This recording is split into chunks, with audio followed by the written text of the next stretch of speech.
근데 네. 요새 젊은 사람들이 이렇게 탈모약 많이 먹어요. 교수님, 지금 탈모 인구가 1000만을 돌파했어요.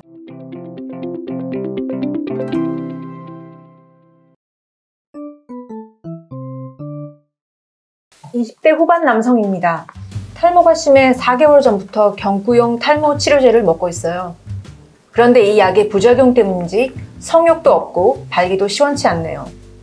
탈모 스트레스가 워낙 심해 부작용을 알면서도 감수하고 먹었습니다. 하지만 별 효과를 못 보고 있는 데다가 성적인 문제까지 생겨버리니 더 스트레스네요. 피부과 말고 비뇨의학과를 가봐야 할까요? 스트레스 받겠네. 아니 왜 그런 말 있지 않습니까? 내시는 대머리가 없다. 안 들어보셨어요? 저는 아니 그런 말이 있어요. 왜? 내시는 대머리가 없다. 너무 정확한 말인데 근데 이 탈모랑 맞아. 저도 그거 써먹어야 되겠는데요. 정확한 이 근거는 제가 생각나지 않지만 저희 모르겠어요. 이게 또 세대 차이일 수도 있지만 저희 세대라면 다 아는. 네. 비슷한 얘기가 대머리는 정력이 좋다. 뭐 이거. 네, 맞아요. 대머리는 정력이 좋다. 네, 저는 이런 제대로 된 자료를 찾기 전에 탈모랑 뭔가 남성 호르몬이랑 연관이 있겠거니라고 생각을 했었어요. 사실은 어찌 말하면 남성 호르몬이 없는 젊은 애들이든지 나이가 됐는데 남성 호르몬이 선천적으로 모자라서 없는 사람은 채모가 없습니다. 그런데 남성 호르몬이 탈모를 유발한다 생각하면 참 어려운 얘기일 것 같은데 이게 채모와 머리카락은 좀 내용이 좀 다릅니다. 채모는 2차 성징에 의해서 나타나는 것이기 때문에 남성 호르몬에 반응해서 생기도록 만드는 그런 효과가 확실히 있고요. 남성 호르몬 종류가 한 5가지 정도 돼요. 네. 근데 그 중에 가장 흔하고 평범한 남성 호르몬을 우리 테스토스테론이라고 부릅니다. 이 테스토스테론이라는 것이 그냥 적당히 자기 나름대로 지 역할하고 필요한 데 가서는 다른 남성 호르몬을 바뀌어서 또 역할을 하는데 가장 강력한 남성 호르몬의 역할을 하는 것이 디하이드로테스토스테론이라는 게 있습니다. 그걸 이제 줄여서 DHT라 그러는데 이 DHT가 머리의 모근에 도달을 해서 모근에 있는 그 DHT를 받아들이는 그 리셉터, 이제 수용체죠. 이 수용체에 반응을 해가지고 머리카락을 자꾸 위축시키고 라이프 사이클을 빨리 진행시켜서 맛이 빨리 가게 만드는 겁니다. 그래서 점점 빠지기 시작해요. 프로페시아, 네. 경구용 탈모 치료제가 원래는 전립선 비대증 치료제인데 그렇습니다. 예. 그 부작용이 이제 머리를 덜 빠지게 하는 꼭 부작용이라 할 거는 아니고요. 네. 그 약물의 효과를 가지고 그거는 우리가 원하는 거고 그 외에 나타나는 건 다 부작용이라고 하는 표현을 쓸 뿐입니다. 이 약제의 역할이 뭔가 하면 테스토스테론이 디하이드로 테스토스테론으로 바뀌도록 하는 거를 차단하는 역할을 합니다. 남성 호르몬에 의해서 움직이는 장기들이 많이 있거든요. 그 중에 대표적인 게 이제 전립선 같은 것들이고요. 그 외에도 뭐 많습니다. 소위 그 정랑 같은 것들도 사실은 그런 호르몬의 영향을 받는데 정랑은 이렇든 저렇든 우리한테 탈을 주지를 않아요.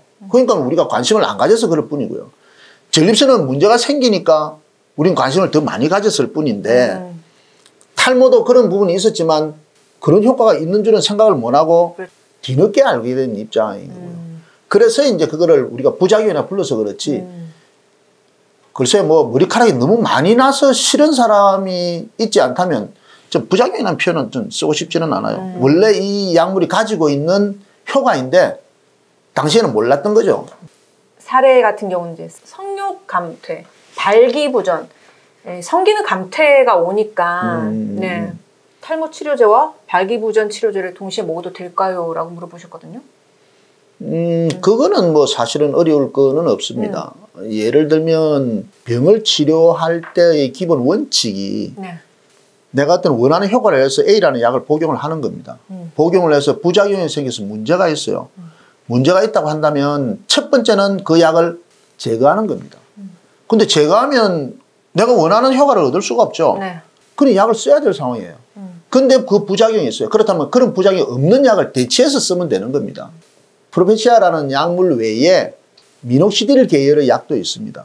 이거는 남성 호르몬하고 연관돼서 쓰는 약이 아니거든요. 그런 약으로 한번 바꿔보는 것도 방법일 수 있고요.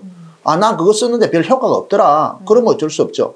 근데 이분 같으면 효과가 없으니까 사실은 뭐 끊을 수도 있는 내용이긴 한데 나는 효과가 있는데 난 쓰고는 싶은데 부작용이 있다. 그럼 그 약을 쓰는 겁니다. 쓰고 다른 약으로 다시 그 부작용을 커버링을 하는 거죠. 그래서 남성 호르몬을 억제하는 과정 중에서 일어나는 발기부전이니까 발기부전 치료제를 쓰면 되죠. 이런 경우는 뭐 흔히 있을 수 있고 또 쓰는 방법 중에 하나입니다. 전혀 어려울 일이 없죠. 무슨 약?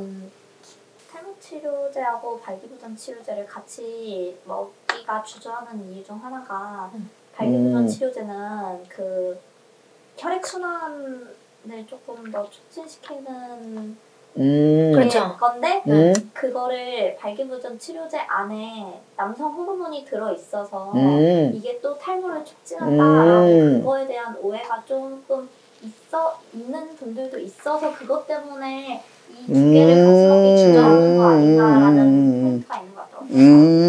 그러니까 발기부전 치료제가 탈모 치료제의 효과를 누를 수 있다. 근데 사실 그게 아니잖아요. 그렇죠. 이 발기부전 치료제는 혈액순환에 관련된 그건데 여기에 남성 호르몬이 있는 걸로 오해를 하시는 분들도 있어요. 그렇죠. 그러니까 이제 결국은 이런 분들이 이제 발기부전 치료에 대해서 이제 얘기를 하는 거죠. 하지만 이제 피부과 전문의 선생님들은 막 그런 데 관련을 안 하니까 다른 데 찾아가서 하겠죠. 근데 젊은 사람이 다 말을 하면 됩니다. 근데 대부분 말을 안 하고 저는 캐 묻다가 알게 되는 경우들이 많거든요. 젊은 사람들이 발기부전을 호소해가 왔을 때 나는 뭐를 하고 있는데 어떻다라고 말하는 사람 단 한 명도 없어요. 그냥 나 이렇다. 난 괴롭다.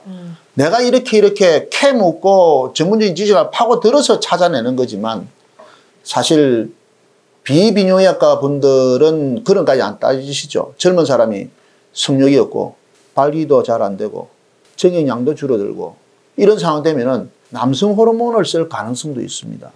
실제로. 근데 이 사람들은 남성 호르몬 때문에 발길이 안 좋아진 사람이 아니기 때문에 그렇죠. 사실은 좋아지기보다는 별 효과도 없으면서 남성 호르몬 투여가 더 되니까 이거는 더 문제가 생기죠, 사실. 때문에 정말 오해고 치료의 방침이 좀 잘못된 부분이죠. 그 남성 호르몬이 아닌 발기부전 치료제를 쓸 때는 남성 호르몬이 포함되는 게 아니기 때문에 발기를 잘 시킨다고 해서 탈모가 오는 것이 아니고 발기부전만 치료하는 것이지 탈모나 성욕이나 정액량이 감소되는 거니 이 약제는 치료하지 못합니다. 이 나머지 부분은 소위 프로페시아 약물의 그냥 뭐라 그럴까요? 일종의 부작용이죠. 그렇게 이해를 하셔야 될 겁니다. 우울증 약제의 대부분이 좀 사정이 늦게 되거나 아니면은 발기력을 떨어뜨리는 효과가 있습니다.